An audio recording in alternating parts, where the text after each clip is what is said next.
एक तरफ झूठों के सरदार हैं और दूसरी तरफ सच की लड़ाई हमारे नेता राहुल गांधी लड़ रहे हैं, खड़गे जी लड़ रहे हैं, कांग्रेस पार्टी लड़ रही है, इंडिया अलायंस लड़ रही है। एक तरफ झूठों के सरदार मोदी जी हैं और मोदी जी के जितने रद्दा बिल्ला हैं आप सब देख रहे होंगे कि इनकी झूठ पर झूठ बेनकाब एक एक करके हो रही, पर इनको सच्चाई से कोई मतलब नहीं। इतने सारे वादे करके देश में सत्ता पे काबिज हुए थे, अच्छे दिन से शुरुआत करके काला धन आएगा, 15 लाख रुपए खाते में डाल देंगे, महंगाई आधी कर देंगे, बेरोजगारी दूर कर देंगे, किसानों की आय दोगुनी कर देंगे, भ्रष्टाचार खत्म कर देंगे, स्मार्ट सिटी बनाएंगे, पता नहीं क्या क्या बोला था, किसी को कुछ मिला नहीं झूठ के सिवा। और ये 10 साल का हिसाब देने की बजाय इन्होंने 10 साल केंद्र में अगर सरकार थी तो इन्होंने क्या किया, इस पे ये बात नहीं करते। अब बात किस पे करते हैं? हमारी नेता इंदिरा जी पे बात करते हैं, पंडित जवाहरलाल नेहरू जी पे बात करते हैं, राजीव गांधी जी की बात करते हैं। अरे आप उनकी पैर की धूल भी नहीं है, इन्होंने देश के लिए कुर्बानी दी है। पंडित जवाहरलाल नेहरू 13 साल जेल में बिताए हैं, स्वतंत्रता संग्राम सेनानी है, देश की आंदोलन, देश को बनाने का काम किया। इंदिरा जी ने प्राणों की आहुतियां दी हैं।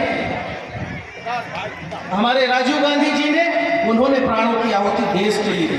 भाजपा का नेता बता दे किसी ने कुछ किया हो? सिर्फ झूठ बोलने के अलावा कुछ किया है क्या? ऐसे लोगों को सबक सिखाने का समय आ गया।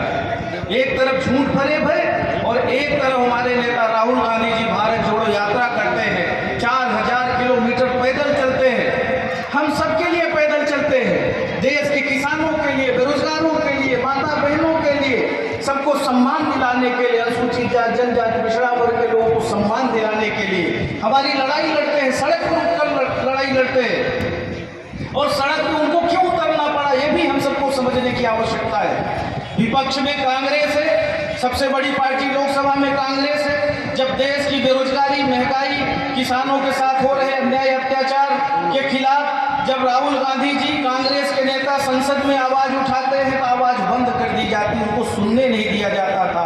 आवाज, देश की जनता की आवाज की जब सुनवाई नहीं हो रही थी तो राहुल गांधी जी ने सरकार को जगाने के लिए, बूढ़ी बहरी सरकार को जगाने के लिए और देश की जनता को बताने के लिए कि हम आपकी लड़ाई सड़क पर आकर लड़ रहे हैं। हम 10 किलोमीटर पैदल चल देते हैं, 2 दिन घर से बाहर नहीं निकलते हैं, पैर में दर्द करता है, पर उन्होंने देश को बचाने के लिए, देश का संविधान बचाने के लिए, लोकतंत्र बचाने के लिए 4000 किलोमीटर पैदल चलते हैं कन्याकुमारी से कश्मीर तक। दोबारा फिर उन्होंने यात्रा मणिपुर से लेकर बॉम्बे महाराष्ट्र तक उन्होंने यात्रा की।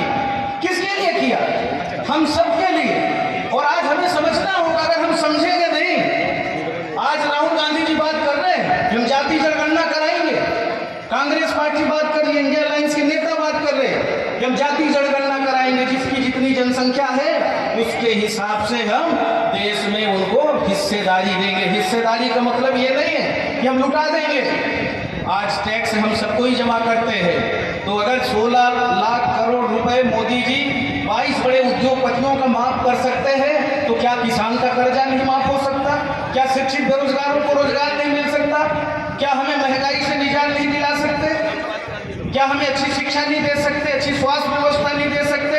ये किसकी जिम्मेदारी है? सरकारें इसी के लिए तो होती हैं, पर दुर्भाग्य है देश में जो सरकार 10 साल से बैठी है उसको आम जनता के समस्याओं से कोई मतलब नहीं है, उसको सिर्फ और सिर्फ झूठ से मतलब है, देश को जाति और धर्म के नाम पे बांटने से मतलब है। और आज अगर हमारे नेता अनुसूचित जाति जनजाति पिछड़ा वर्ग, सामान्य वर्ग के गरीब लोगों की, अल्पसंख्यकों की आवाज बन रहे हैं, तो अब हमारे नेताओं को भी झूठ साबित करने की कोशिश भाजपा के लोग कर रहे हैं। ये हमें समझना है। ये जीत सिर्फ गुड्डू राजा की नहीं होगी, आप सबकी जीत होगी। आज हम जिन प्रतिमा के सामने, वो हमारे बाबा साहब अम्बेडकर जी की प्रतिमा के सामने, जिस संविधान के नीचे हम सारे लोग जिंदा हैं, हम अपने मौलिक अधिकारों को प्राप्त करते हैं, शिक्षा है, स्वास्थ्य है, पानी है, बिजली है, सड़क है, जो भी मूलभूत सुविधाएं हैं, ये संविधान में सारी बातें निहित है और सरकार की जिम्मेदारी होती है।